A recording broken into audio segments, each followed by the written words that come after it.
957, það mánudagur 1. október. Jón Gunnar Geirdal heilsar hér í næstum því FM 95 blöð. Velkomin til leiks. Sólmundur Hólm. Takk fyrir. Gaman að vera með þér. Sannur heiður. Er það ekki? Jú, já, takk fyrir það. Maður ólst upp við að hlusta á þig fyrir, hvað er langt síðan þú byrjaðir á FM? Já, það þarf alltaf að ræða þetta. Það þarf að rifja það upp hvað gamli Geirdal er actually gaman. Ég byrja á FM 1994. Vá. Takk fyrir það. Tvítugur eða? Já, bara nákvæmlega það, bara tvítugur. Þannig að það ekki? Jú, tvítugur. Það var fæddur 74. Fæddur 74, tvítugur. Bara þá sólinni eitthvað undan þessum undir því. Við ætla manningir eftir því. Nei, þú byrjaði bara 16-17 ára í þessu? Já, ég byrjaði útrás, ég og Þór Bæring fórum á dagskrá að gera námskeið hjá Þorsteini Jóð í Fjölbraut í Garðabæ. Og gaman að segja frá því, þá var ég í öðrum bekk og skólanir voru ennþá tvísetnir sko. Pældi því. Já, fyrir og eftir hádegi. Já, fyrir og eftir hádegi þegar þú varst á FM. Það er það langt síðan. Ég var síðasti það var engin 10. bekkur, ég var síðasti 9. bekkurinn. Já, akkurat bróðir minn líka, 74, akkurat. Fer þaðan í FG og þá byrjaði þetta útvarpsvesunævintýri og eins og kom fram hérna daginn ég var hérna með honum auðvitað vinur mínum. Ég held ég eini FM-starfsmaðurinn sem hefur unnið á X-inu. Nú, náður því líka? Já, ég tók vaktir á X-inir í Aðalstræti. Gaman að setja korki í þessa Harmageddon brjálæðinga hann heima sko. Það þeir alltaf elska að gera grína öllu hér. Já. Máni og Frosti sko og gera mjög reglulega grína mér sem er skemmtilegt. Og þú ert náttúrulega einmitt einna svona feðrum FM 957. Já. Er það ekki? Hvað skal kalla? Hvað skal kalla? Ég ætla bara að vinna fyrir þessum 100 árum síðan, ég og Þór og Svali og fleiri. Já, en það er ekkert svo langt sem þú hættir. Já, ég hætti, fór svo í Mónu-ævintýri. Já, akkurat. Þannig ég basically stimplaði út 2001 eitthvað og bara fór ég að gera eitthvað annað. Já, akkurat. Já, það er nú þó það. Það er þó það, það eru 11 ár, þannig en gaman að því. Og við ætlum að vera hér í dag í fjarveru Auðuns Blöndal. Hann er bara, eins og kom fram hérna fyrst daginn, bara með algjört bráð og ofnæmi fyrir því að sinna vinnu. Já. Hann elskar útlönd. Já. Og ég margoft gert grína því að hann hljóta að vera með svona alþjóðlegt vegabrif því gæi hann ferðast alveg brjálæslega mikið og hefur sérstaklega gaman að því. Já, og þetta er mjög mikið fótboltatengt hjá honum. Já, hann var á gaman hjá honum United-mannum að vera á Old Trafford helgina þegar United gerur upp á bak. Upp á bak á móti Tottenham. Það var alveg svona, ég er náttúrulega púlari. Já, ég samryggist. Já, sko við höfum 5-2 merkilegt, kallum við. Já, fyrst í sigur, ok. Já. Þannig að það er mjög ánægilegt að vera loksins einhvern tímann ánægir heldur en United maður. Það hefur ekki gerst fyrir því ég byrja að halda með fótbolta. Nei. Fylgist með fótbolta sig. Gerist það ekki oft. Sáum við til held ég sport.is Anna Garðars hérna knattspyrnukona var að skamma föður sinn fyrir það að hafa komið sér inn á Liverpool sem barn. Já, algjörlega. Bróðum ég gera þetta líka og ég mun aldrei fyrirgefa hana. Já. Aldrei. Bara þessi vegur deprimeringar og sjálfsvorkun mikil og svona. Ég meina að þeirra voru síðast góði 1990, eitthvað svo leiðis, 89. Já, alveg án og átt spretti síðan. Já, veist ekki Evrópakeppni. Já, algjörlega, þeir hafa ekkert verið hræðilegir, en þeir hafa ekki verið meistarar síðan einhvern tíma 91 eða 2 og þá er ég bara, þú veist, 8-9 ára, skilur við. Já, samt að það gaman sér Liverpool United ríkur. Yngve þekkir hann nú mjög vel. Já. Ég er grimmur Man United maður. Yngve Eistins á takkaborðinu í dag, við glemdum að kynna hann inn. Já, Yngve Eistins er á takkaborðinu því að ég nenni ekki að læra á þessa tölvu hérna. Nei, þetta er líka jafnvel aðeins flóknara heldur kassettuna hérna frá því den. Já, takk fyrir það Yngvi. Kassettan, þá var ekkert eitthvað play, ekkert búið ákveð eitt sko. Maður var bara hvað er næsta lag að ná í geislandi sko. Já, bara svoleiðis. Já, hér eru menn bara slakir á Facebook bara og það gæti alveg sopna bara því að það heldur bara áfram. Já, þetta er allt óbúslega sjálfvirkt í dag sko. Ég viðurkenni það fúslega. Það var rosalega ekki hérna í den sko. Er þetta ekki á nætuvæktin? Er menn þá ekki bara nýra á B5 og koma svo í 10 mínútur að taka síman og fara svo aftur nýra í bæ? Eða taka bara upp sko. Já, ég er að meina það, taka upp kannski, mæta svo hérna, þetta er að virka live maður. Hvað sé, er þið í partí, bústað? Já, snild maður. Geðu þetta eru. Senda okkur Jennifer Lopez, gjöra svo vel. Það er ekki orðið svo gott en þá. Það er ekki? Ekki símtölu, nei. Nei, ekki símtölin og menn eru nú ekkert eitthvað að taka upp og fara B5 sko. Það er ekki? Hvað er það meira austur? Ég held að menn taki upp þegar þau þurfa að fara í jarðafærir og svona þessu þar en annars. Já, ég er að tala um nætuvæktina. Nætuvæktin, já, það er bara yfirleitt maður sem bara hefur ekkert erind á B5 sem er að sjá um nætuvæktina. Já, ok. Sem er með andlit fyrir útvarp. Svo sannarlega, hann er ekkert að fara á B5, hann er ekkert að fara að frétta fyrir hann þar. Nei, ekki neitt sko. Það myndi kannski kíkja á Celtic bara. Já, Celtic að næsta bara, það sem er svona þögn. Já, akkurat. Gaman hvað Yngve Eistins bara dótt inn í viðtalinu hjá okkur. Já.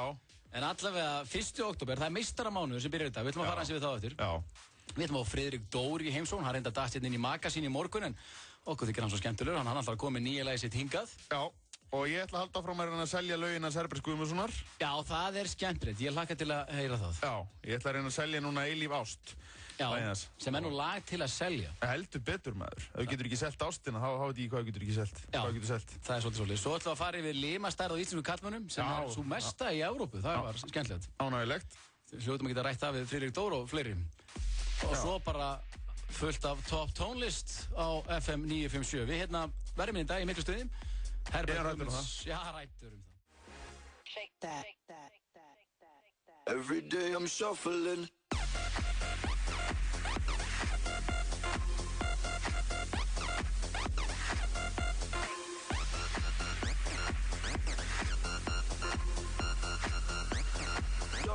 Shuffling. Step up fast and be the first girl to make me throw this cash. We get money, don't be mad. Now stop. Hating is bad. One more shot. Every day I'm shuffling.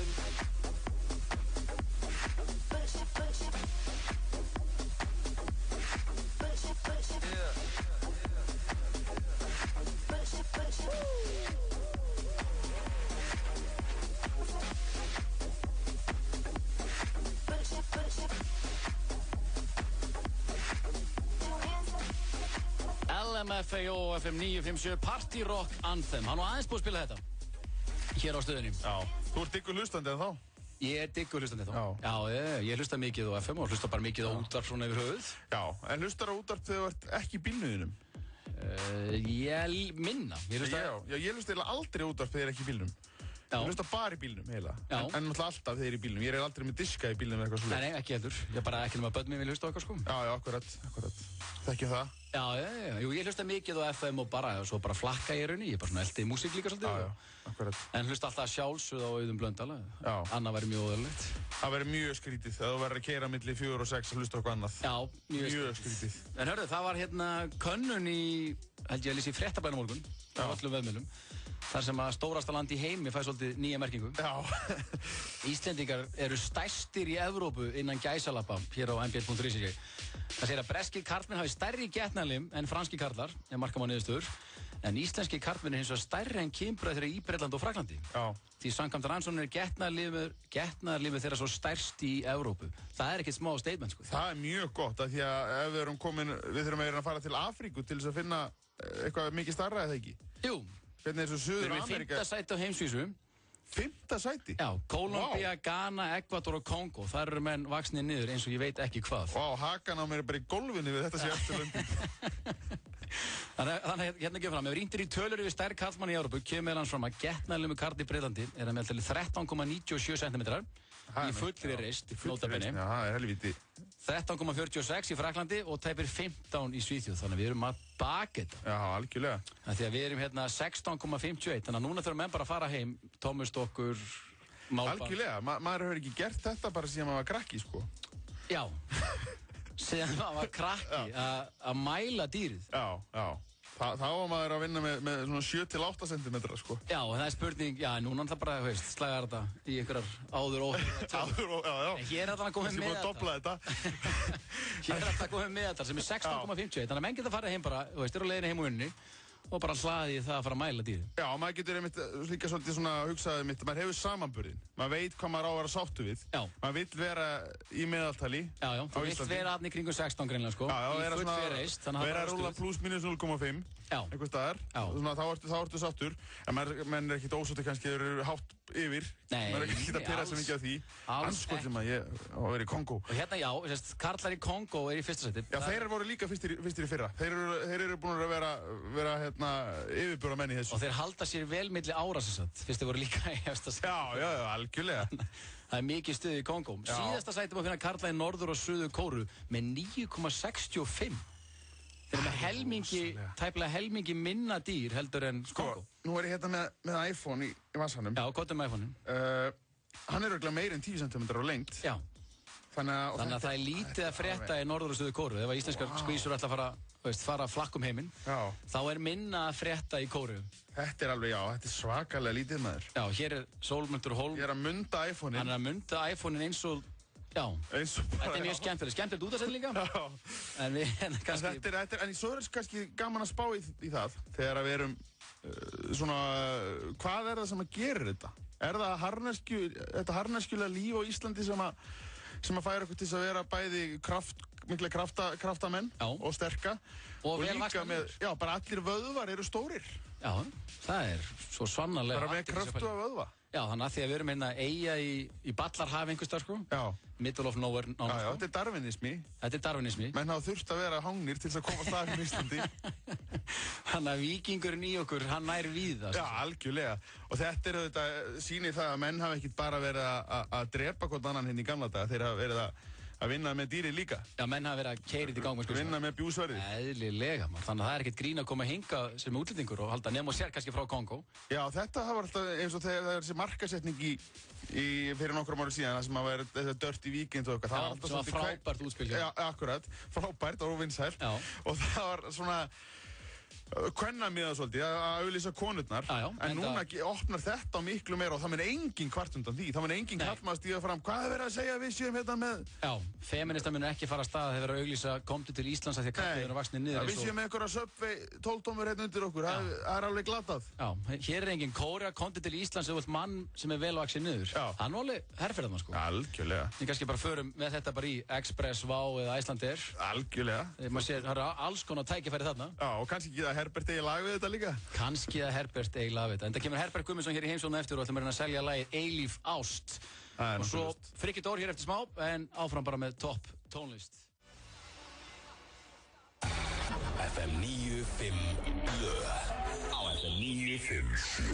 Við kynnum nýtt tromp með lakrísborða í ljúffengum súkkulaðihjúp. Trompaði daginn, fáðu tromp. Oppan Gangnam Style. Þetta er pínu vinsælt. Þetta er ágætlega vinsælt. Já. Dansin, þessi myndbandi, mér finnst myndbandi skemmtilega en lagið, ég verða bara að viðurkenna. Já, ég held að sé líka svolítið að þetta er náttúrulega sungið mest á einhverju kóreisku, eitthvað svoleiði, sko. Já. Og það er svolítið erfitt að maður skilur ekki alveg hvað menn er að segja. Já. Og hann segir, ég skil þarna Sexy Lady. Já. Ég skil það. Og svo Gangnam Style. Já, hvað er það? Ég veit ekki. Inga, veistu hvað Gangnam Style er það? Þú hlýtur að vita þetta. Nei, veistu, ég veit ekki hvað Gangnam Style er. Ég er hins vegar búinn að lesa textan á ensku, sko. Já. Hann er að syngja þessi stíl. Hann er nóg að gera hjá Inga greinilega. Já. Já. Búinn að lesa Gangnam Style textan á ensku og kafa honi í þetta mál. Ég er ánað með það. Þegið þú. Það er ekki réttir, ég ætla að fara í textan á Það er alltaf mikið álaður Ég er að grána eða allir og hvað er aðeinsum maður? Núna eru náttúrulega diggir hlustendur Blöndalsins brjálaðir að hugsa, hvar er slúðrið? Hvar er slúðrið hjá Autablöð? En eru við að bregðast? Nei, ekki sér. Nei, það er ekki að daskara núna. Hér er búið að fara á veraldaveginn. Það er búið að fara á veraldaveginn og það er sem er kannski ekkert mjög þykkt í gangi. Nei. En mér finnst áhugavert að Mike Tyson er genginn til liðs við sem sagt leikara liðið í kvikmyndinni Scary Movie 5. Já. Verður þar cameo, sem sagt að leika sjálfan sig, því það ekki... Það er cameo, jú. Dettur hann inn. En það sem er áhugavert er að ásamt honum verða einnig Charlie Sheen og Lindsay Lohan. Já. Er hægt að vera með meira vandræðakast í bíómynd? Nei, þetta er bara vesen. Ekki það, ég held að Scary Movie 1, 2, 3 og 4 hefði bara verið alveg fake, Já. En samt gott er alltaf hlaðið í 50 myndina. Já, svo eru fleiri stjörnur hérna, svo Kendra Wilkinson og Audrina Partridge. Þannig að þetta er alveg... Þessi Kendra, var það ekki eitthvað Playboy? Jú, Playboy. Ég held að hún hafi verið bara, var hann ekki eina af þessum... Eina af þessum þremur kærustum. Já, akkurat. Tríóinu Hugh Hefner. Svo veit ég að Hugh Hefner sé búið að leiðast í getum lífið. Já. Alveg rosalega. Svo heimildamöndir mann, hann er basically búin að vera á sloppnum síðan 1950 og bara með þetta. Fer hann eitthvað út, eða? Kannski í eitthvað partí bara sem að... Já, bara í eitthvað partí og eitthvað... Þá er allt alveg eins og heima hjá honum, það eru allir allsbergir og Pamela Anderson að hoppa upp einhverju köku og eitthvað. Já, og pottur, hann að það grótt og hann eitthvað. Ég held það, að því að þetta, veist, afskaplega skemmtilegt að detta í partí í Playboy Mansion. Já. Ég gef mig þá. Það hafa margir gert það. Það hafa einhverjir gert það, en ég held að það, veist, þú ferð að renna út á tíma með þetta, því að kallinn hlýtur að fara að dreipast einhvern veginn, sko. Já, akkurat. Og hver ætlar að halda partíum gangandi þá? Já, þú veist, ef að kallinn er ekki, það fer enginn annar í sloppin. Nei. Á hann einhverja syni, veistu það? Nei, hann átti einhvern helling af börnum, held ég, sko. Já, örugglega. En enginn sem er Hefner. Nei, enginn sem er Hef. Alvöru Hef, nei, akkurat. En allavega, Mike Tyson í Scary Movie 5, ætla að vera drepinn í henni, það hlýtur að vera. Já, hann var alltaf, eða þá hann drepi eitthvað sjálfur. Þú veist, ég myndi hafa hann sem bara, þú veist, bara vondakallinn. Já, hann ætti að vera einn af vondaköllunum. Men hann hefur getið fólk, reynda. Hann hefur reynda að geta fólk. Lindsay Lohan hlýtur nú að vera drepinn. Já, það er bara basic. Já, þú verður að drepa hana í Scary Movie 5, það segir sig bara sjálf. Það er komið tíma að drepa hana. Það er svo sannarlega komið tíma á hana. Já, ef við myndum skrifa handritið að Scary Movie 5, þá myndum við láta Tyson vera vondakallinn. Og hann myndi éta Lohan. Charlie Sheen myndi jafnvel standa uppi sem sigurvegari, sem the good guy. Já, hann er í þessu engari management þannig á Stöð 2, er það ekki bara þokkalegt? Jú, ég er búinn að sjá eitt áttaði og mér finnst það þokkalega gott bara. Já, hann er snillingur. Hann er eins og köttur, hann er svona svo Svali á FM, Svali á kanalinu núna. Þú hendur hann upp í loft, hann lendir alltaf á fótunum. Alltaf. Já. Er þetta ekki sammála þessu? Svali er gaman að því að vera líkt við Charlie Sheen, en það er skemmtilegt. Sem búinn að vera með all lóður rétt niður að segja í út. Gaman því, en hér á eftir Friðrik Dór mæti með lag og við ætlum að hendast í Herbert Guðmunds hér á eftir. Guðmundsson, já, hvað eru að fara að hlusta núna Yngvi? Já, kottum með eitthvað, þú er búinn að vera 2 svolítið svona í röð, ok. Hvað er það?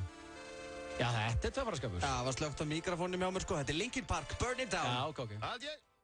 Linkin Park og FM 957, næstum því FM 95 Blöð, Jón Gunnar Gerdal og Sóli Hólm hér með ykkur í fjárveru sköllótta Selefsins. Já, en það er það líka, þú veist, að þú ert með endinguna Dal í þínu ættanafni. Já. Það er ekki ómikil breyting. Það er rétt. Gerdal og Blöndal, hann að það er... Já, ég var ekki svona spáðið inn. Nei, ég fattaði þetta á leiðinni hingað á hann. Ég var að hugsa hvað er svona... Hvað er sem að tengir þetta saman? Hvað eiga Blöndal og Gerdal saman? Já, þeir eiga Dal saman. Þeir eiga Dal og halda með Man United. Akkurat. En það sem að Auðun Blöndal var einmitt helgina. Akkurat. En hérna, Herbert Guðmundsson þykir okkur mikill snillingur. Já, ég held að það þykir öllum Herbert mikill snillingur. Já. Ég skil ekki ennþá hvernig Can't Walk Away var það ekki alþjóðlegur. Já, global hittari, já. Það er nefnilega með Hebba, hann hefur alltaf verið með svona mikið gæði, svona ángríns. Hann hefur verið með rosalega svona þéttar upptökur og gæði í öllu sem hann hefur gert. Setur mikið í það. Já, algjörlega. Og það er ekkert að, þú veist, þannig að það er ekkert engin tilviljun að þessi vinsæll með þessi lög, því þau eru alvörinu góð og það sem hann kemur, það næra hann upp rosalegri stemmingu. Já, það hefði verið gaman, var hann ekki í Eurovision í vor, var það ekki? Það hefði verið stemming að hafa Eurovision partí með Herbert Guðmunds. Vá, ég bara skil ángríns ekki akkur hann vann ekki. Já.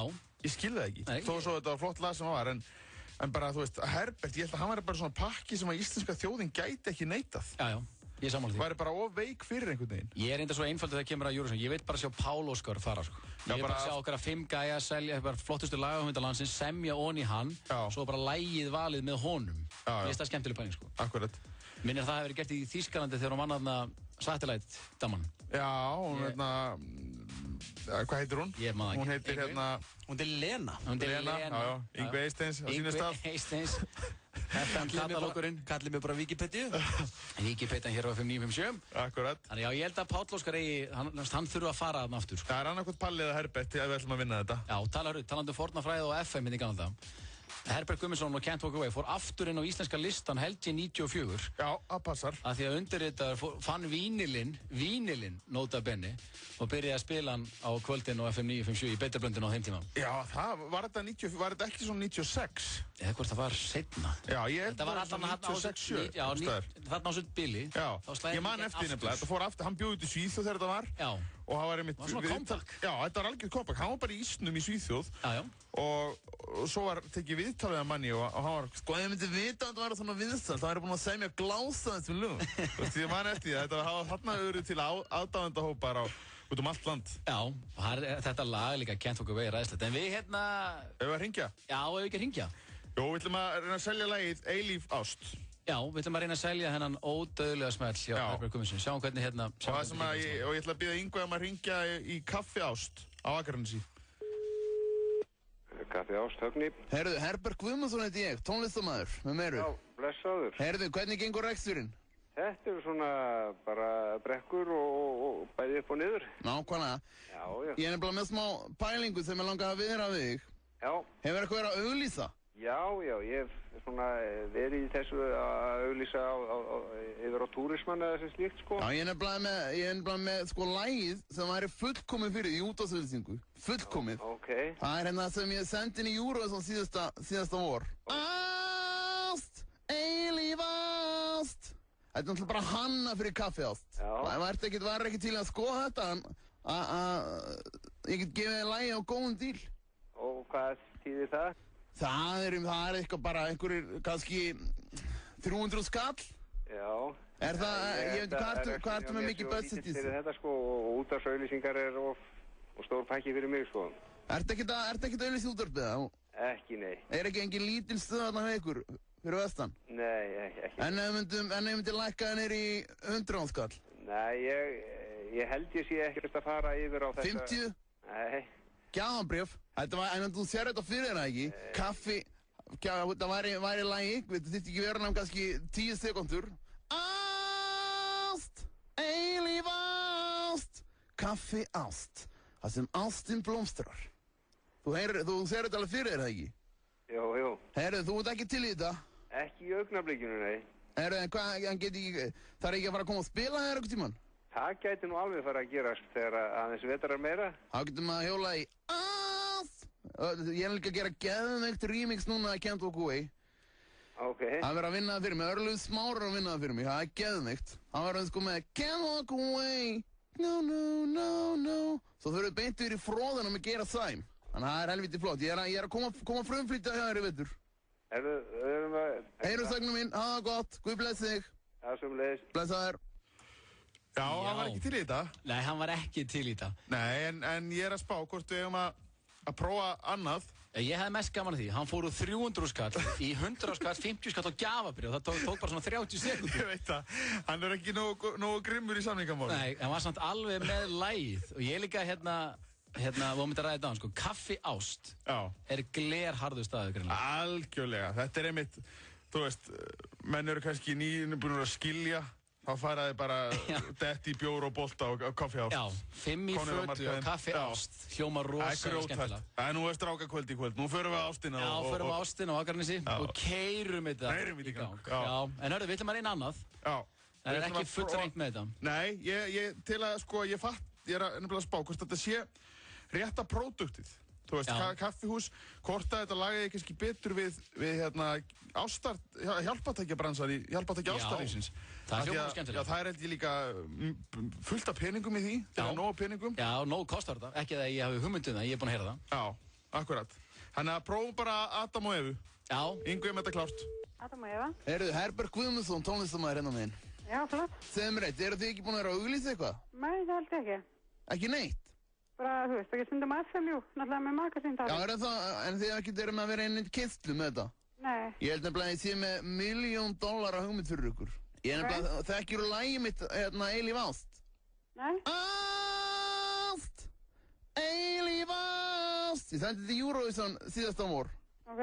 Og þetta er kannski svolítið tengt ykkar produkti. Bara eins og ég var búinn að hugsa þetta sjálfur. Þú stoppar mig bara ef ég er alveg far átt. Þetta er eins og sko, þá er þetta bara ást, eilíf ást, ást í öllum sínum bestu myndum, Adam og Eva.is. Ertu ekki að sjá þetta fyrir þér? Þetta væri held ég ógeðslega flott. Ok. Og það myndi bara lagið vera ást, ég myndi bara með fleiri slókun, ást, eilíf ást, ástin. Ok, það er hengvegnum leikur, tala á Eva.is. Halló? Sæl og blessu, Herbert Guðmundsson, tónlistarmaður. Já, sæl. Herðu, eru þið eitthvað að auglýsa? Já, en við sjáum ekki það, sko. Ég var að bera þess að hugmynd undir hana stelpuna sem ég talaði við. Þú kannski aðeins meiri völdöldur en hún, af því að þekkjur lagið mitt Eilíf ást? Nei. Ást, eilíf ást. Kannast ekki til þetta? Nei. Þetta er mín hugmynd var að því að þið eru með útásölusingastundum að kannski að selja ykkur lagið og eins og ég hef búin að sjá þetta fyrir mér þá væri þetta hús bara lagið sem ég var að syngja fyrir þig og bara viðlagið, kannski bara kórusinn við erum að tala kannski 10 sekúndna auglýsingu Ást, eilíf ást Adam og Eva ást í sinni sterkustu mynd og þetta voru þetta kveikja á sig, ég heyra það Já, þetta hljómar rosalega vel. Heldur þú getum ekki selt kallinum þetta? Við? Ég segi honum. Við taka það upp og senda svona áti og... Já, ég meina, þú eru líka bara hann er örugglega að spyrja, ég segi honum að þú hefur gefið grænt ljós á þetta og hann þurfum og ég sé búinn að útskýra þetta fyrir þér, þannig að ég treysti því að þú munir sko kynna þessa hugmynd virkilega vel. Ást, eilíf ást, Adam og Eva, ást í sinni sterkustu mynd. Þetta er ógeðslega flott. Alright, takk fyrir. Heyrumst allt. Heyrumst. Biðin á enda. Leikurinn hefur verið flautaður á. FIFA 13 lendur í BT Skeifunni og Glerártorgi. Spilaðu með. Þú ert að hlusta á FM 95 Blö. Á FM 957. Neo og Let Me Love You FM 957. Gaman að segja frá því hvað R&B tónlistin í Bandaríkjunum orðin bara Europop. Það var orðið dansmúsík. Já, algjörlega, í dag. Það bara David Guetta í öðru hverju lagi. Já, akkurat. Chris Brown, Rihanna og Neo og hvað allt sem hann heitir. Þetta bara orðið danspop. Þetta búið að fjarlægast að rappi rosalega mikið. Já, fjarlægast þessu hip-hopi sko. Já. En hérna... Hip-hopi og ekki rappi kannski. En talandi R&B og hip-hop og allan pakka. Hér komin mikill snillingur í hljóður. Velkomin. Já, takk fyrir. Friðrik Dór, mættur, stöðum mínur herrar. Í annað skipti í dag. Í annað skipti í dag? Þú átt FM í dag. Menn að plaka. Já, hann gleymdi, það var eitthvað sem hann gleymdi að koma að í morgun, þannig að hann baði að koma aftur til okkar. Séns að klára viðtalið hjá seinnipartinn. Já. En hvernig var í morgun, bara svo við byrjum á því? Já, það var bara mjög fínt. Krakkarnir voru bara nokkuð hress á því. En þau eru alltaf hress á því? Já. Stundum aðeins ofinn allt í lagi. Já, ég bara gatt vaknað og ekkert mál með það og ég nefnilega átt að mæta til þér daginn og þá svaf ég bara. Já, þá svafstu yfir þig? Yfir mig. Það er mikil fagmennska? Já, það er mikil fagmennska sem sýndi þar. Og hvað, fórstu í fullnæðingakeppni eða? Nei, ég slappið alltaf svona, allt slíkt sko. Já. Þetta hefði ég líka... Við veitum að vera með það núna. Já. Friðrik Dór í fullnæðingakeppni hér í næstu því að fyrir 95 blöðum. Já. Nei, ég hefði líklega aldrei samþykkt það, ég verði að vikna það. Já. En heyrðu þetta að fá, Latti að koma í það á morgun, skils mér? Nei, djók, hvernig ekki. Já, Latti í fullnæðingakeppni, það er hljóma vel. En með þessu svona mismöndi, Eirík Fjalar og svona... Sem reynda svolítið skemmtilegt. Það hefði verið svona... Sko hvaða... Mjög súrt reynda sko. Já, ég er að hugsa hvaða Latta-karakter ætli sé skemmtilegast að hlusta að fá fullnæðingu. Ég held að Elsa Lund sé mjög ofalega. Elsa Lund, já. Og Dr. Saxi held ég. Hann sé með svona svolítið seiðandi fullnæðingu. Seiðandi fullnæðingu? Já. Já, ok. Marteinn Mostal? Marteinn Mostal. Já, það er hugmynd. Latta á hann og nokkra. Það væri nú, já. Það væri einhver fleiri sem eru með svona. Það er nú gaman að fá líka, þó að hann sé ekki latt, fá Bjössa Bollu kannski líka. Já, algjörlega. Ég held að, einmitt, bara Magga Ólafs. Já, bara Magga Ólafs, þú veist ekkert sem Bjössi Bolla, bara Magga Ólafs. Ég verður bara til að heyra hann. Takk, Sóli. Herðu, en ástæðan fyrir að þú ert komin hingað, Friðrik minn, það er að þú varst að gefa út nýtt lag. Það er hárrétt, já. Og hvað heitir þetta lag? Það heitir nú magnaða nafni Guðdómleg. Guðdómleg, já. Já, Fréttablaðið sagði nú frá því á laugardaginn. Þjóðinni var tilkynnt það að Friðrik Dór var að fara að frumflytja lag í dag. Já. Ekki einu sinni, heldur bara tvisvar á sömu stöðinni. Á sömu stöðinni. Það er rosalegt. Og hvaða, Svo heldur maður áfram alla vikuna. Er það ekki? Tvisvar á dag. Verður ég á Heiðari á morgun, eða? Já. Og Rikki G í betri blöndunni, eða? Já, allir bakinn. Allt að gerast. En hvað er, með hverjum ertu að vinna þetta lag? Herri, ég vann þetta lag með Kiasmus, sem er Óli Arnalds og Janus í Blood Group. Já, aðalega Óli Arnalds samt. En í þessu lagi er það líka Janus í Blood Group, sem hann með þess að syngur aðeins með mér hana. Já, er hann með eitthvað kórus með þér, eða? Já, hann er með svona eitthvað... Kemur inn í breykið? Já, kemur inn í breykið, sko. Já. Það er svo gaman, ég hef ekki heyrt lagið. Nei. Og eins og ég tala ég ætla bara að spyrja spurninga on air. Já. Af því að ég hef ekki hugmynd um neitt. Já. En þú hefur unnið með þeim áður eða hvað? Já, ég hef unnið með Óli. Fyrsta lagi sem við gáum út saman var I Don't Remember Your Name, sem kom út, október í fyrra eða eitthvað. Já. Drullu langt síðan. Góðu smellur. Það er svo langt síðan. Já. Svo gáum við út, að eilífu, það kom út núna einhvern tímann. Í vor það ekki? Í vor einhvern tímann. Já. Það er líka með Óla, unnið með Óla. Á plötunni eru 7 lög með Óla. Já. Það er að segja Kiasmus og 6 með Stop It Go. Já, þú ert semst að gefa út plötu, já? Já, svo er ég að gefa út plötu nefnilega. Það er líka eitthvað sem... Og hvenær kemur hún út? Við erum að stefna á 23. október. Ok. Sem var í eðalútgáfa dagur, en það er þá, eins og ég sagði morgun einmitt líka, afmælistafur pappa míns. Já. Sem er 55 ára. Já, vá. En það er samt bara tilviljun að þetta skildi hitta svona og ég bað ekki um það að gefa þetta út á afmælistegi pappa. En sama dag á líka afmæli Pele. Já. Og ég á einmitt mynd af mér með Pele. Ok, heima. Skemmtilegt. Gaman. Sem er tekin á afmælisdaginn. Sem er tekin árið 1990 held ég. Já. Þá er ég 2 ára og gott ef pappi tók ekki myndina. Já. En það fer allt í góðs viti fyrir plötuna. Vissi Pele að Jón Rúnar ætti afmæli sama dag og hann. Nei, ætli það. Ég veit það bara. Ég man ekki hvað þeirra fór á milli hann. Ég var 2 ára og... Ég myndi segja Pele að ég ætti afmæli sama dag. Þessa mynd má síðan finna í bókinni Svarta Perlan sem var gefin út einhvern tímann hérna á Íslandi. Já. Mynda ykkur. Við förum og ladda að fá það í Pele í viðtalið Friðrik Dór. Ég er gaman að þessu. Já. Það er mjög skemmtilegt. Algjörlega, en þetta var útúr, en punkturinn sá að platan kemur út 23. október. Já, hún heitir Vélrænn og plata nr. 2, fyrsta plata seldist nákvæmlega. Já, hún seldist það, já, fínt sko. Hvað hétt hún aftur? Og eitthvað, tæplega 3000. Hún hétt Allt sem þú átt. Já. Það var svolítið skrítið plötunafn, svona eftir á að higgja. Já. Það man enginn hvað platan heitir. En margir smett, já. Já, það eru margir smett. Gleymir enginn Vélrænn.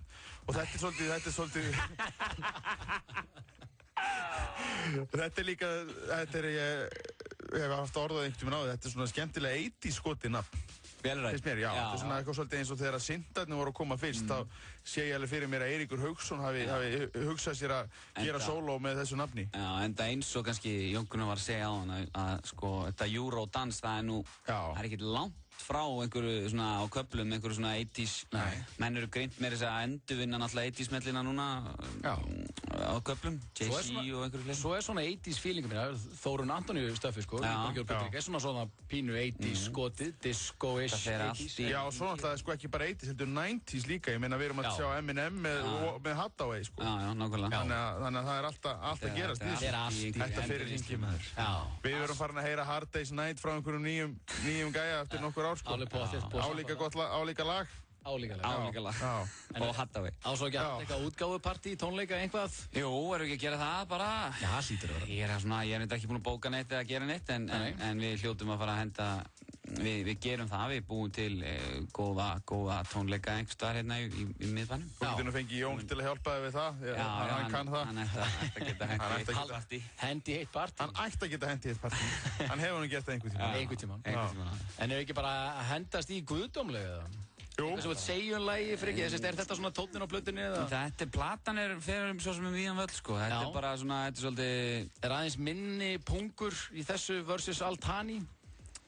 Já, það má segja það, þetta er minni, þetta er ekki eins karllægur texti. Nei, þetta er nú aðeins mýkra. Aðeins mýkra, en enga síður hér er fjallað hvern menn og eitthvað, hvern mann og... Er þetta ekki bara ekta Friðrik Dór eða? Jú, þetta er bara skemmtilegt. Bara rosalega skemmtilegt. Bara frikki eins og hann gerist bestur eða? Já, þetta er bara funky fresh eins og ekki skalla. Akkurat. Ég hlakka til að heyra. Já, hendum í guðdómleg. Friðrik Dór, Janus og Bloggrúp og Ólafur Arnalds. Takk að þið fyrir komuna. Takk fyrir mig.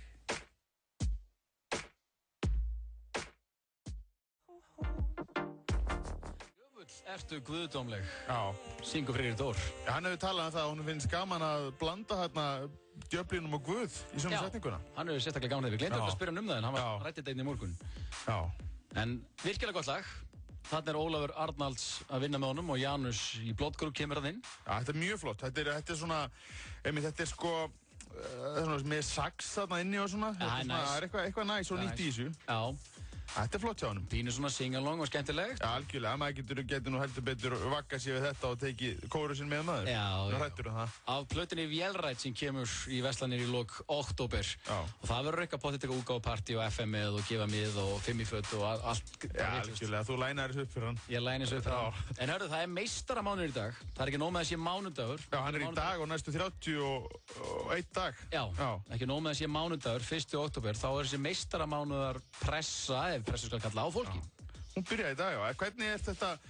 Þetta snýst bara um það þetta er ekki bara líkamsræktardæmi, það? Alls ekki. Ég ætla bara, ég er inn á globalchampionmonth.com. Já. Það hljómar rosalega. Það er stendur bara, þann 1. október hefst meistaramánuður 2012. Eins og áður felst meistaramánuður í því að þátttakendur vakni fyrr, neyti ekki áfengis og hreyfi sig vel ásamt því að borða og njóta lífsins betur en aðra daga. Meistaramánuður er mánuður þar sem við setjum okkur markmið og búum til góðar venjur fyrir alla hinna mánuðina.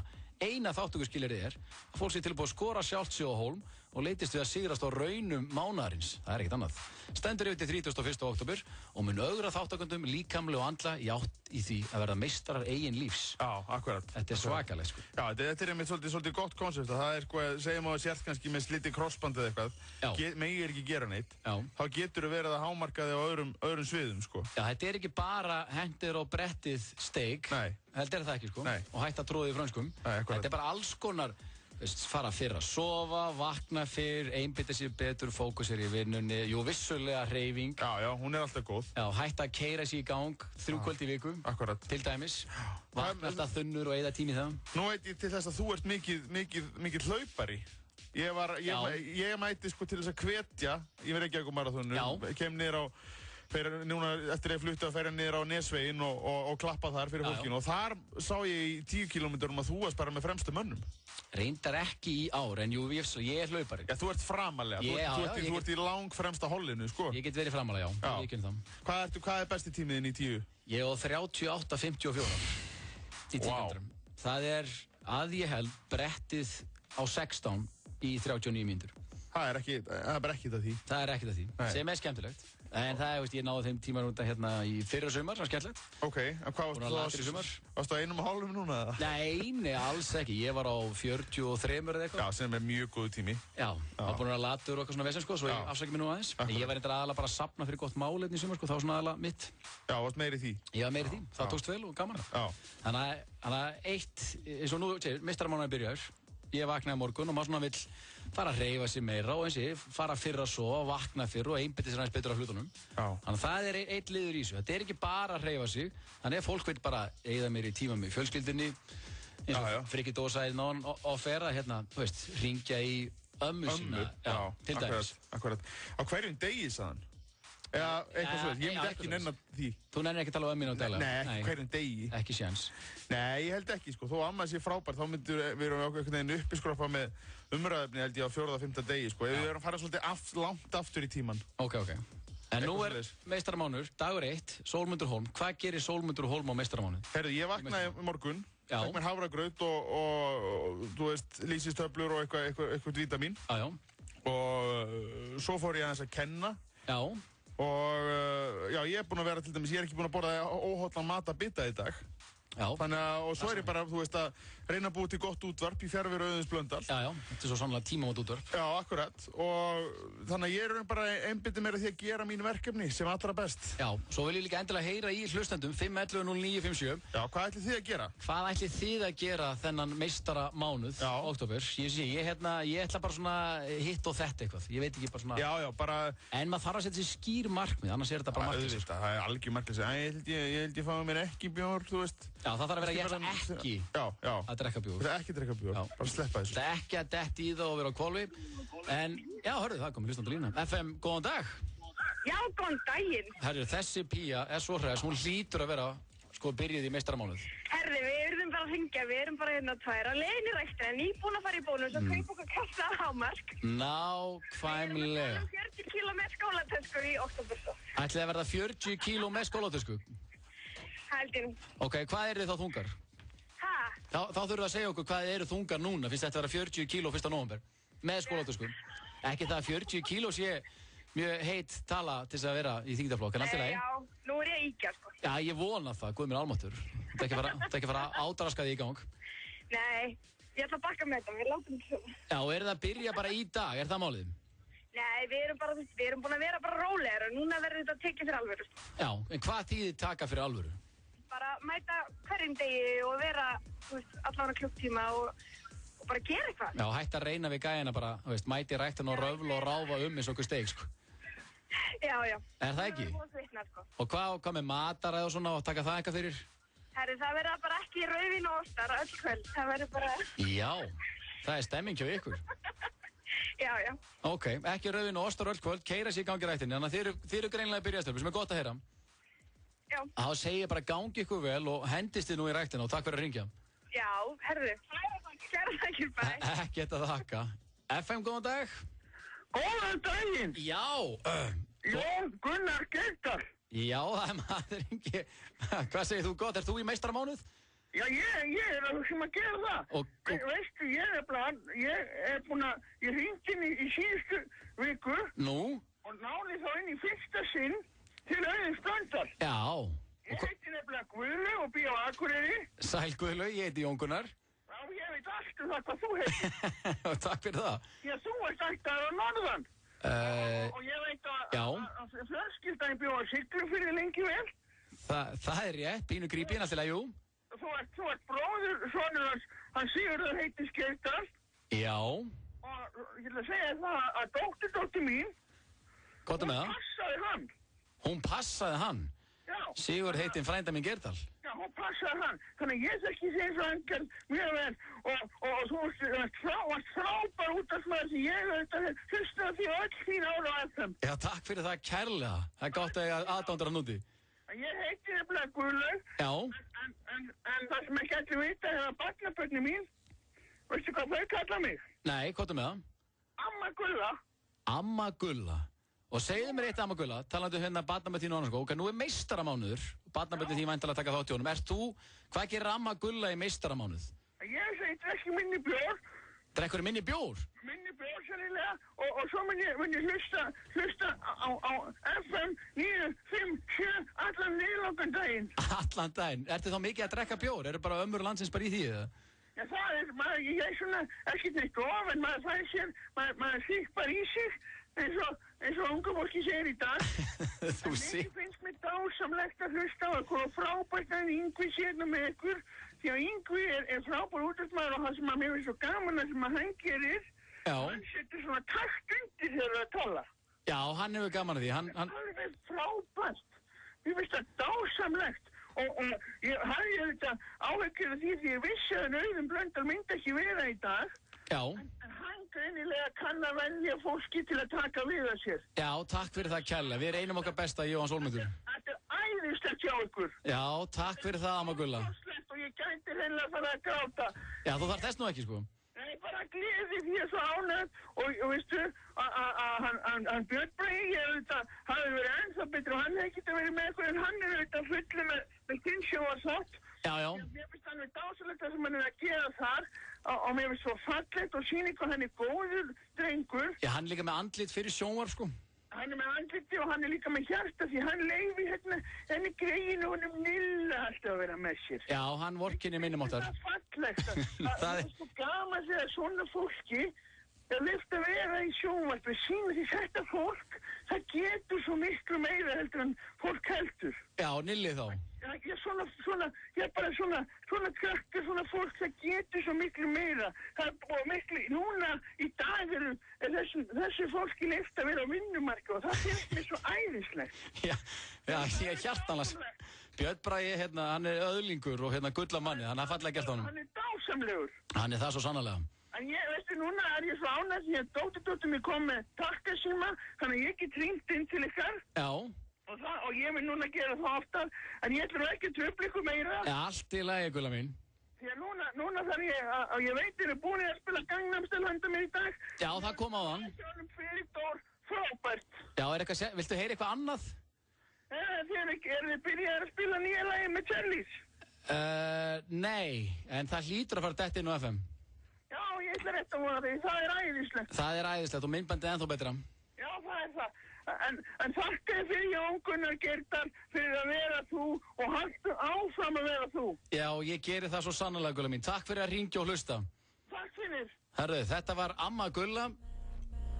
Greinilega aflega með þetta. Við ætlum að halda áfram með topp tónlistjóra fyrir 957, Muse.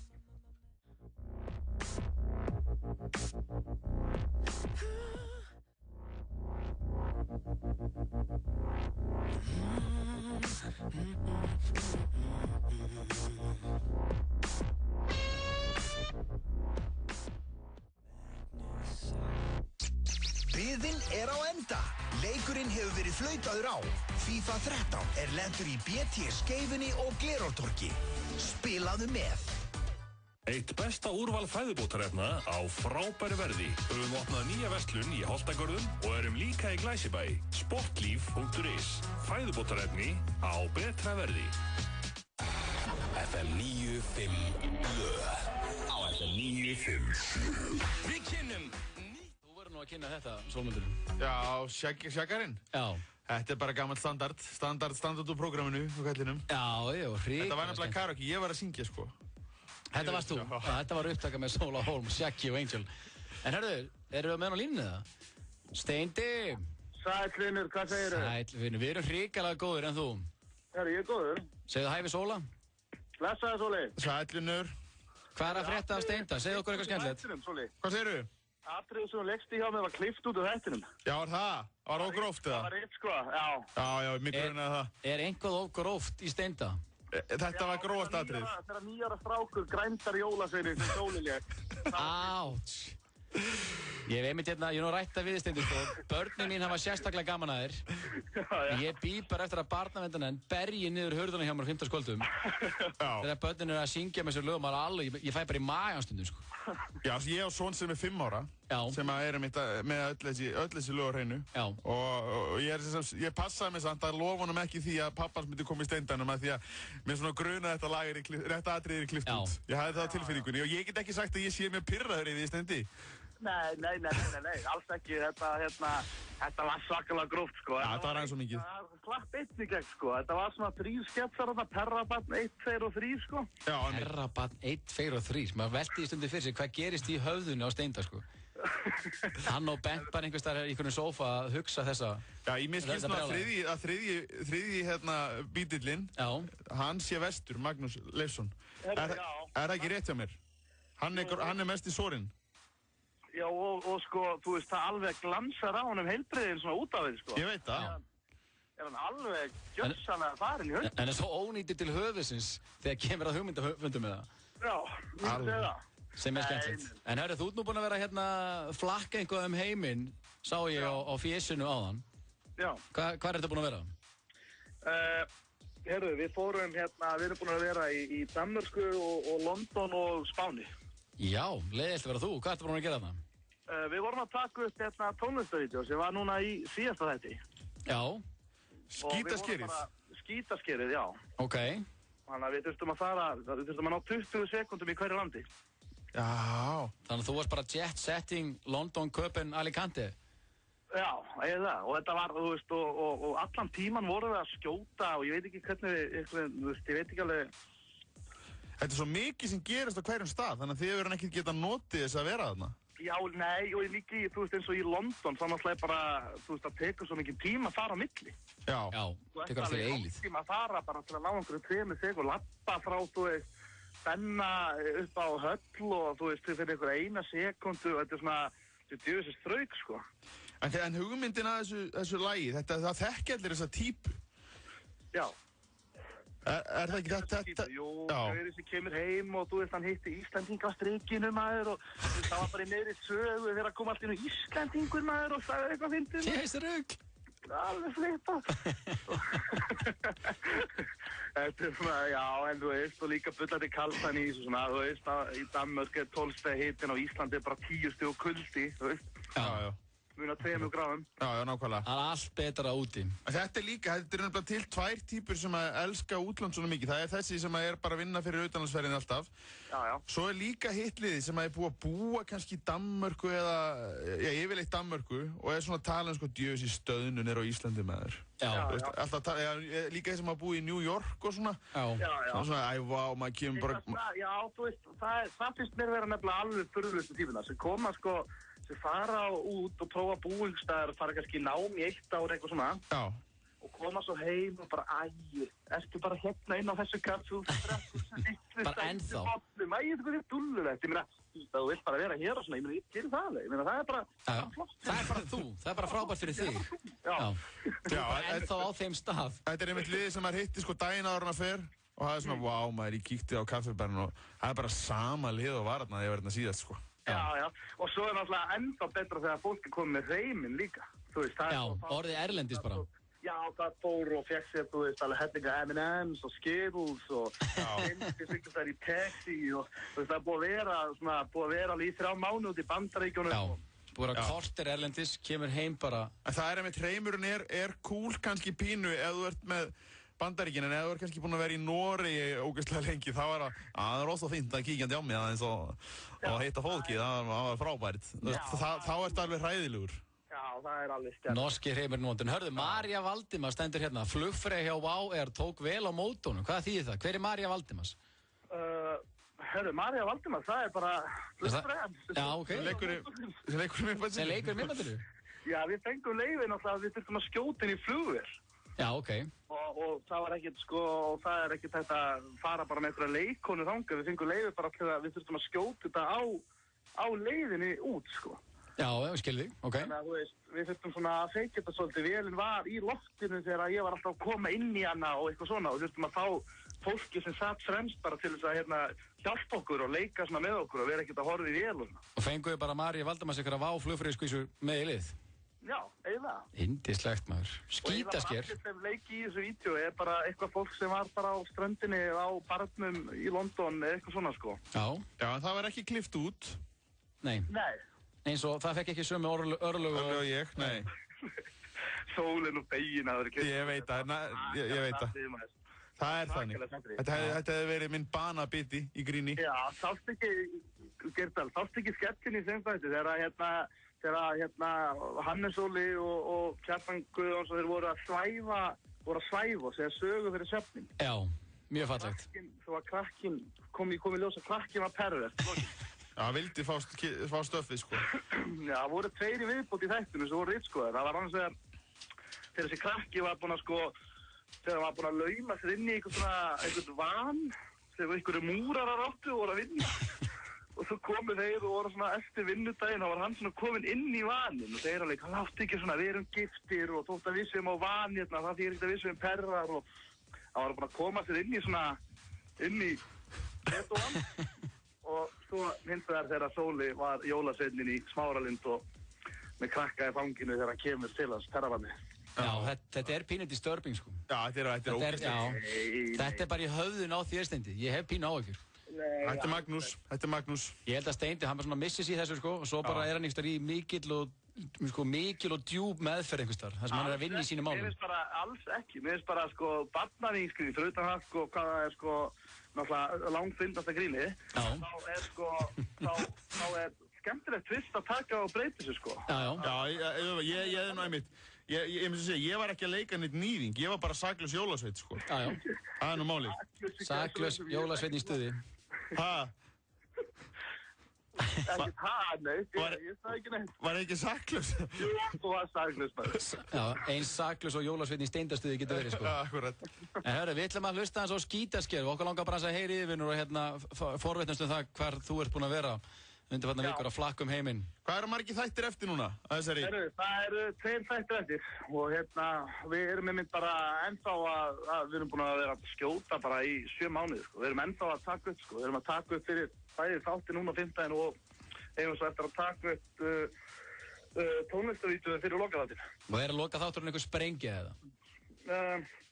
Já, svona, þú veist, í haustum á okkur, sko. Já. Það er eftir hvernig tökurnar munu ganga, en það ætti að vera mjög solid, held ég. Hvað tekur svo við? Steindin 3, þessari trílógi í lokið og hvað?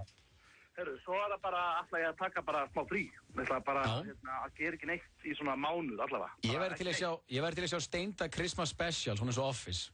Já. Þið bara missu ykkur í ykkur jólagrínu, sko. Guð, hvað heldur það getur verið skemmtilegt? Já, svo talandu alltaf það, jóli, við þurfum alltaf að hendis út á DFD líka. Já. Þannig að það tekur við eitthvað alls konar ferli og svona, en mér hlakkar ógeðslega til að gera ekki neitt í smá tíma. Ég er náttúrulega ógeðslega góður í, sem finnst það svo leiðilegt að gera ekki neitt. Já.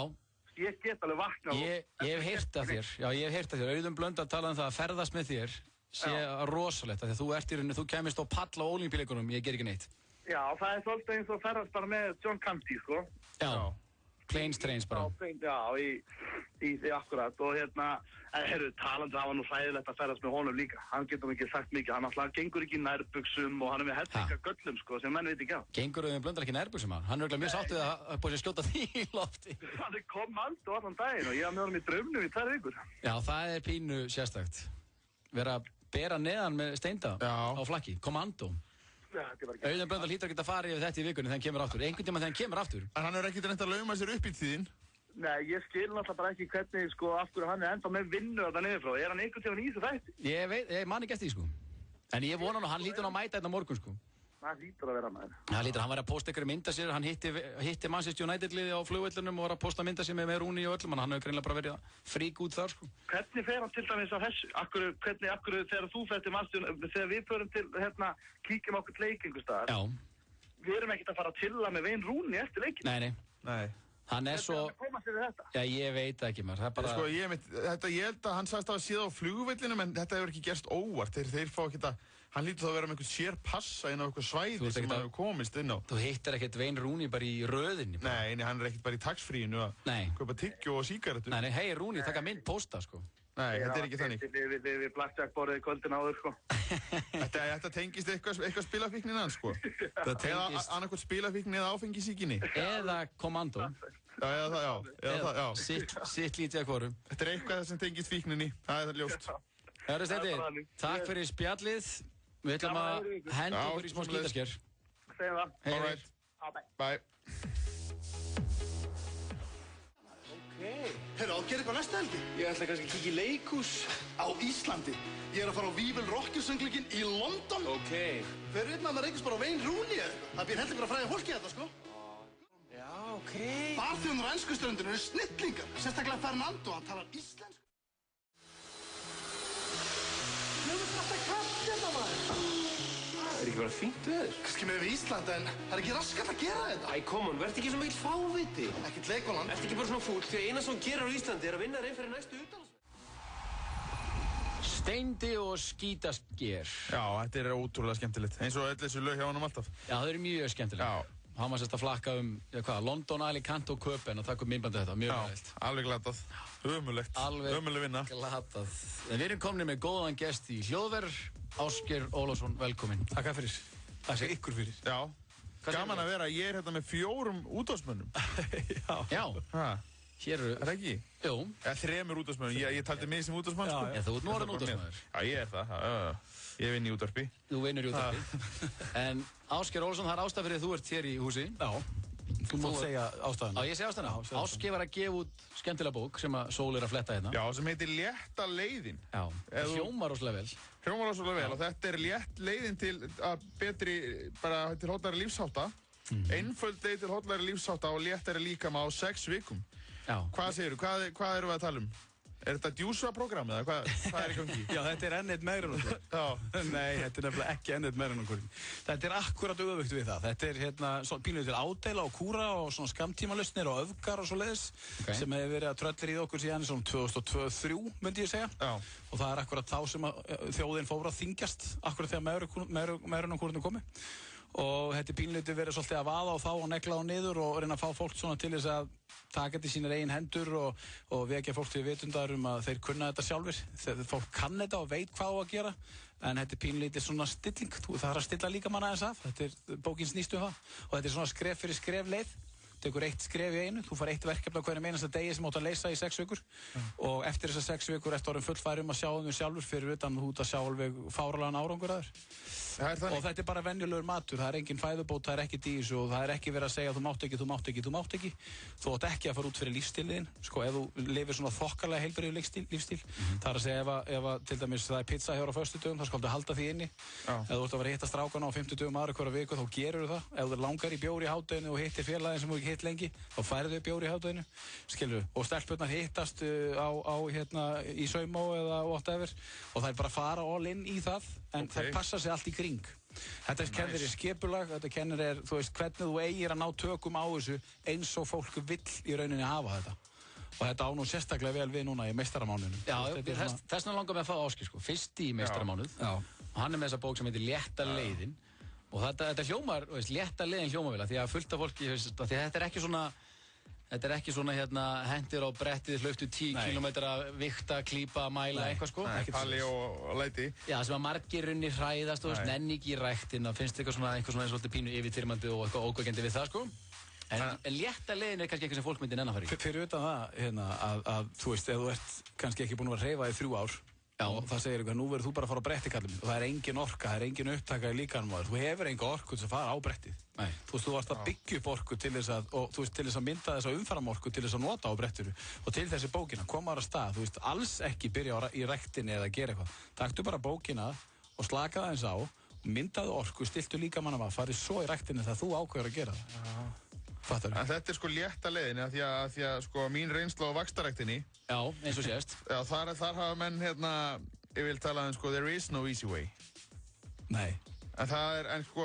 Já. En þá, Sóli, ertu komin út í sko vaxtarrækt. Þá erum við komin út í öfgar. Já, akkurat. Þú veist, við viljum ekki vera vaxtarrækt. En það er Sóli eins og grískur guð eftir að fyrst vaxtarrækt. Já. Það er engin auðveld leið þar. Ég er alveg sammála því. Það er engin auðveld leið í áttina öfgun. Það er bara þannig. Nei. En hérna fólk að þegar það gerir þetta sem þú ert að tala er það að grennast? Alveg hreint, sko. Sko, fólk sem að, til dæmis til þess að gera langa sögu stutta, þá er ég með 2-3 þrautamannaskjur á þessu sem æfa 20 klukktíma á viku. Þær eru að gera það til þess að fá meiri orku. Þær finna það, sko. Að það vantaði hitt og þetta, voru mikið í þessu og taka þetta og þetta út og laga hitt og þetta. Svo er ég með kannski mann sem 150 kíló, hann er að léttast. Svo er ég kannski með, þú veist, mannesku sem svona, þú veist, við erum að tala með þessa síðustu sentimetra. Þú veist, það þarf að taka aðeins þetta í lokina því að þú veist, þessi kjóll er aðeins svo þröngur á mig. Já, segðu bara Sóli Hólm. Þessi kjóll er svo þröngur á mig. Nei, það er þetta, þú veist, þá tekur þú vakúmið og þú svona aðeins bara svona, þú veist, strömlínu lagast. En málið er það að þú getur í rauninni gert þetta bara á einn veg og það er það með venjulegu mat og til aðeins lengri tíma heldur en þú hefur gert hingað til. Þannig að stóra spurningin er í rauninni, þú veist, nú ert þú, hvað ertu, 30 eða 30? 29, ekki 30 ára, rólegum. Þannig að þú ert að taka ákvörðun, sko, ætla ég að lifa í 70 ári viðbót, 60-70 ári viðbót, eða ætla ég að lifa í 1 ári viðbót. Ef þú kýst að lifa í 1 ári viðbót, þá ferði í öfgarnar og skammtímanlausnir og bara gerðu það, bara farðu all inn í því og sveltu því og allt það. En ef þú ætlar að lifa aðeins lengur og slaka það eins á, gefðu þér svona aðeins lengri tíma og sjáðu miklu meiri mun. Og það er einmitt þess vegna sem ég held að bókin hafi farið í fyrsta sætið, vegna þess að fólk bara veit þetta og það er komið ógeð af öfgunum. Það nennir þess ekki lengur en það þarf einhvern veginn að taka þátt í einhverju. Þú veist, það eru kúrar í boði, ég verð að taka þátt í einhverju, ég verð að vera með í umræðinu, skilur fattaru? Af því allir eru að hreyfa sig eitthvað, ég þarf að vera að gera eitthvað, fattaru? Og þetta er bara staðreynd. Já, maður líka veit þetta, þú veist. Já, þetta er samt svolítið erfið ákvörðu, sko, hvort vil ég lifa í 1 ára eða 60, sko, þetta er það sem ég get ekki alveg gert upp um mig, sko. Þetta er bara all in. Ég mæli mig 60. Já, kannski, já. En líka, maður er ekki að fara að hlaði Þú séð, maður veit þetta, sko. Já, ég er með mynda, þú veist, grísku salati og vatni og sítrónum og með mynda af einhverju máltíð, hamborgarmáltíð með lekandi kottusósu. Ég spyr, hvort er óhollara? Þú veist alveg, þú veist hvað það er. Og það er einmitt þetta sem maður snýst um. Þú veist þetta alltaf, en þú ert bara að finnstilla þig. Fattaru? En þú tekur allar ákvarðanir sjálfur í bókinni og þú drekkur þinn bjór, þú drekkur þitt rauðvín, þú borðar þína pizzur og þú borðar þína franskar.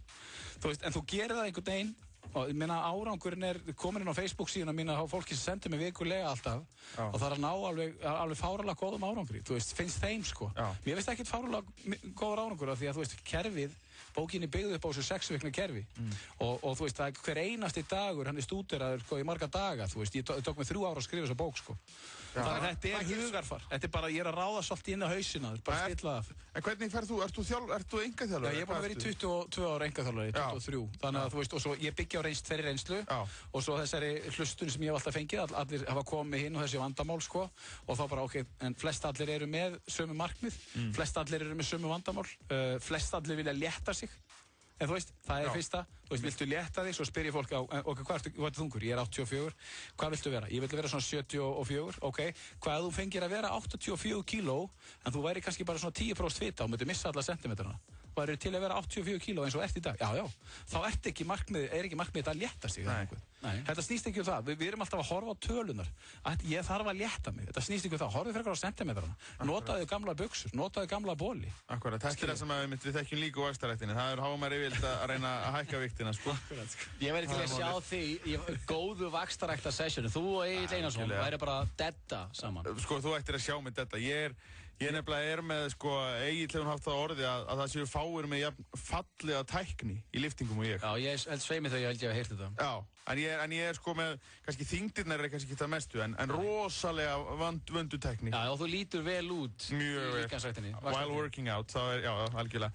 Þetta er samt mjög skemmtilegt mitt, af því að ég myndi ykkur hvað eru margir einmitt sem að taka þessa öfga og það er einmitt það sem er verst líka þegar það þekki það að hafa kannski verið kannski svona 75 kíló og vilja svona aðeins kannski með smá fitu vilja ná ykkur af sér, farið í ræktina á fullu, ná árangri, hægt, orðið 85 kíló með allt og mikilli fitu. Nú er ég bara að segja mína ævisögu hérna sko, þú veist, það er bara þannig. Svo er annað líka í þessu sem að fólk kannski veit ekki, það er sko 20, það er 75 kíló í toppformi sko, svo verður það 30, það ætlar að vera 75 kíló í toppformi, svo verður það 40, það ætlar að vera 75 kíló í toppformi, það gerist ekki grein fyrir því að svona 10 ára fresti þá þyngist líkaminn einfallega bara 3 kíló. Þannig að þú í rauninni, þú varst 75, þú varst orðinn 81 í sama formi og varst 75, þú varst 20, fattar þú? En þau ætla samt að reyna að fara niður í 75. Þú veist að fólk þarf að vera aðeins líka pæli í þessu sko, þú veist að þú fertugur, þú getur ekkert orðið eins og varst 20, en þú getur hins vegar verið í 20 sinni betra formi. Þú veist, það er nú bara þannig að þú kemur í form fertugur, þá getur þú verið miklu betra formi heldur en þú varst 20. Þú sér ekki 20 ára gamla krakka fara í getinu Navy Seal sko, hérna búðir. Þú sér eins og að 40 ára gamla menn sem voru að gangi getinu lífi fara í getinu Navy Seal búðir í góða formi. Þetta er allt hausinn. Hausinn kemur áfram, það er þessi bók. Hún keyrir áfram, þetta er viðhorfsbreyting, þetta er hugarfarsbreyting, ekki neitt annað. Og lifið þú eftir þessu alveg? Já, ég hef lifað eftir þessu bókninni í 3 ára, ef ég væri ekki að gera það á verið 140 kíló, ég er að segja það. Ég þyngist bara með því að horfa á mat, sko. Já, ok. Þannig að þú veist, ég fer bara eftir þessum reglum og það bara er það sem heldur mér við efni og það er ekki það ég sé duglegur í ræktinni, ég er ekki duglegur í ræktinni, svo staðan núna. Ég held mig bara við með þessu og ég myndi segja að þessi bók bara heldur mér á floti. Þannig að svona meistaramánu hjá þér basically bara alltaf? Alltaf, já. Já, ég held að þetta er, ég muni nýta með þetta. Og Sóli, ég er aldrei svangur, aldrei þreyttur, aldrei þyrstur. Aldrei. Þú veist, þú veist, það er bara þannig. Ég er alltaf svangur og alltaf þyrstur. Já, alltaf þyrstur. Já, alltaf þyrstur. Alltaf til í 5 í fötum. Já, akkurat. Það er bara þannig. Ég líka. Ég fæ mér alltaf 5 í fötum, en maður tekur bara þátt í lífinu, skilur. Já, algjörlega. Það snýstu það, en að vera duglegur allt í kring. Þetta er skoja mín, þetta er snýstir kannski, svo maður gerðu, þú veist, taktu tak, en ekki vera leiðilegur. Akkurat, verð ekki með gulrætur. Ekki vera eitthvað leiðilega en það mætu með hreint skýri í barnaafmæli, sko. Já, bara að bryðja möndlur allan daginn. Þú veist, hvað snýst lífið, skilju? Þú ert fjölskyldumæður kannski og þú ert að standa í þessu rugli. Býtu, ert að leiðin upp á svið, ert að leiðin að keppi í einhverju móti, ert að leiðin í Hollywoodmynd? Nei, ert ekki bara að fara í vinnur á morgun? Nákvæmlega, ég er ekki bara í mót fyrir þetta svona árað eitthvað, sko, hana. Já, fyrir utan það er ekki mót hjá þér fyrir í apríl. Nei, nákvæmlega. Það er ekki mót fyrir í apríl hjá Sólahólm. Djöfull er ég til að sjá Sólahólm upp á sviði í pósónum. Algjörlega. Ég veit ekki hvað er auðvelt að íta honum, ég ætla að prófa að íta honum, ég ætla bara að skora á því, ég veit það ekki, ég þekki ekki nógu vel. Kannski er ekki nógu mikið, Jú, það er hætlispungur þarna. Það er hætlispungur þarna. Hörðu, Ásgeir Ólafsson, til hamingju með léttuleiðina, þetta er skemmtilegt. Í meistaramánuði er þetta svolítið skemmtilegt. Já, þetta er léttuleiðin, ég ætla að fara léttuleiðin í meistaramánuði. Já, ég held það. Hörðu, Ingo, við ætlum að henda ykkur gott lag.